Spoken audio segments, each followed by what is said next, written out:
तो मौज आ रही है। और सुनाइए, कैसे जी रहे हो? क्या आप लोगों की फकीरी दूर भी हो गई कि नहीं? ये क्या दो कौड़ी का लिबास पहन रखा है? अरे बदतमीज दौलतमंद, अपनी जबान संभाल। क्या तेरे लाखों के कपड़े मांगने कभी तेरे घर आया हूँ? खुदा ने जिस हाल में रखा है खुश आराम में हो।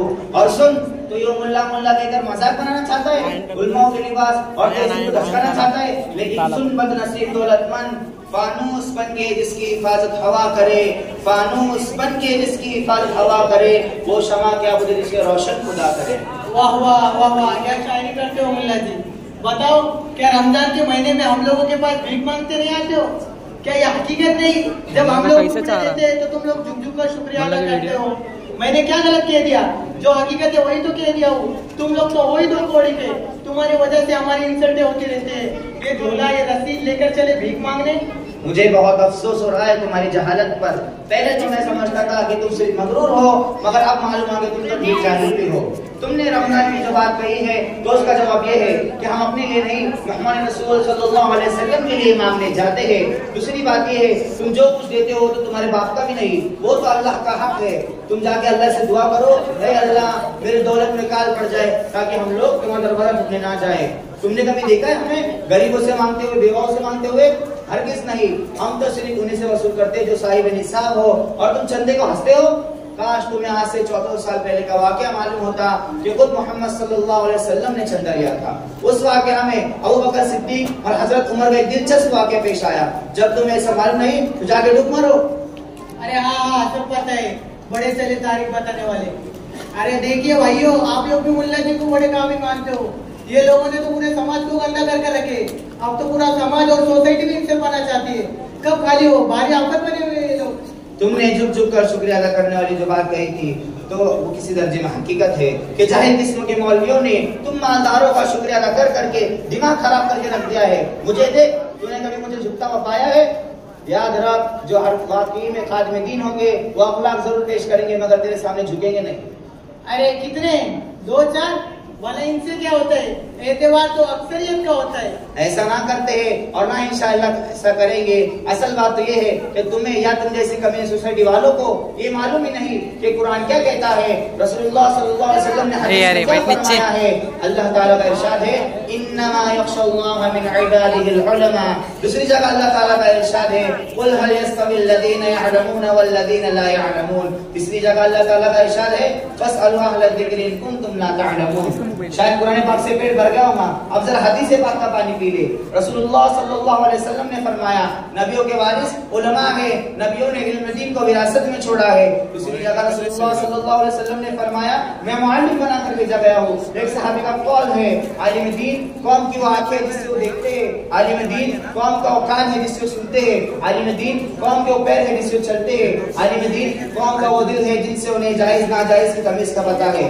अच्छा, बड़ा काबिल मानते हो तो एक बात बताओ, अगर कोई कैबिनेट पूछ ले तो अगर अल्लाह सबसे मौजूद है तो कहाँ है? ऊपर है, नीचे है, दाएं है या बाएं है? तो क्या जवाब देगा?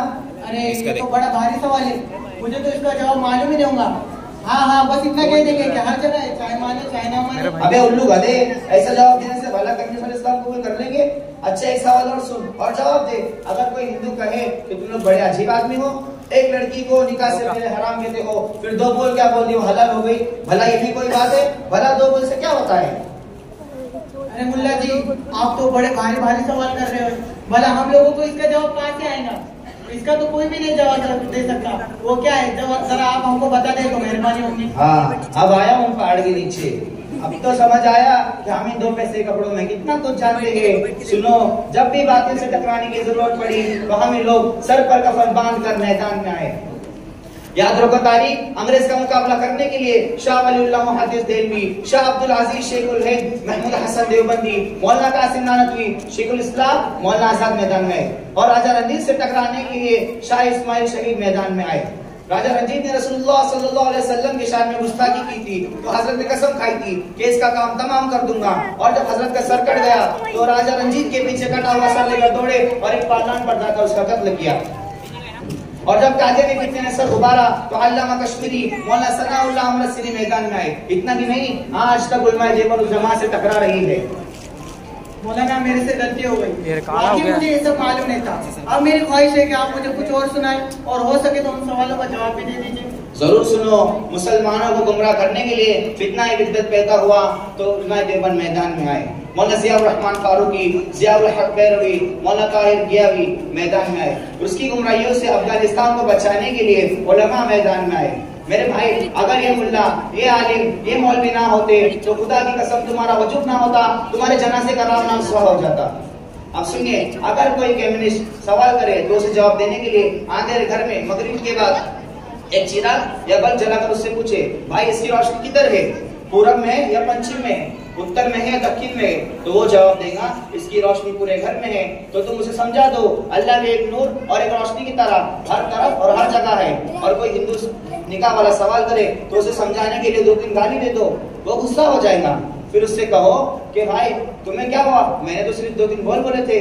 फिर उसे समझा दो कि जिस तरह इस बोल का असर है उसी तरह उस बोल का भी असर है। दूसरा जवाब इस तरह दो कि भाई तुम्हारे यहाँ अग्नि मंडप में अग्नि भगवान के आरती उतार कर 7 फेरे लेते हैं, वो फेरे लेने से वो लड़की व्यक्ति के लिए शुद्ध हो जाती है और उससे पहले वो अशुद्ध रहती है। बताओ ये भी कोई बात हुई? अब वो लड़की अशुद्ध और पापती है, फेरे लेते ही वो शुद्ध हो गई, हिंदू समझ जाएगा। इसी तरह तुम इसे इस्लाम की करीब कर सकते हो और तुम भी अपना नाम बदल दो, तुम्हारा नाम भी हिंदू की तरह शमीम छाबड़ा है, इसकी हदीस में वही आई है। मौलाना आज मेरी आँख खुल गई, वाकई आप लोग दिन की हिफाजत कर रहे हैं। हम लोग सख्त गलती करे कि दूसरों की देखा देखी पर आप लोगों को घटिया और जलील कहते थे। और रही बात मेरे नाम की तो इंशाअल्लाह मैं उसको जरूर बदल दूंगा। इंशाअल्लाह जरूर हाजिर होगी। अल्लाह हम सब मुसलमानों को सही समझ हासिल करने की तौफीक अता फरमाए। माशाअल्लाह माशाअल्लाह।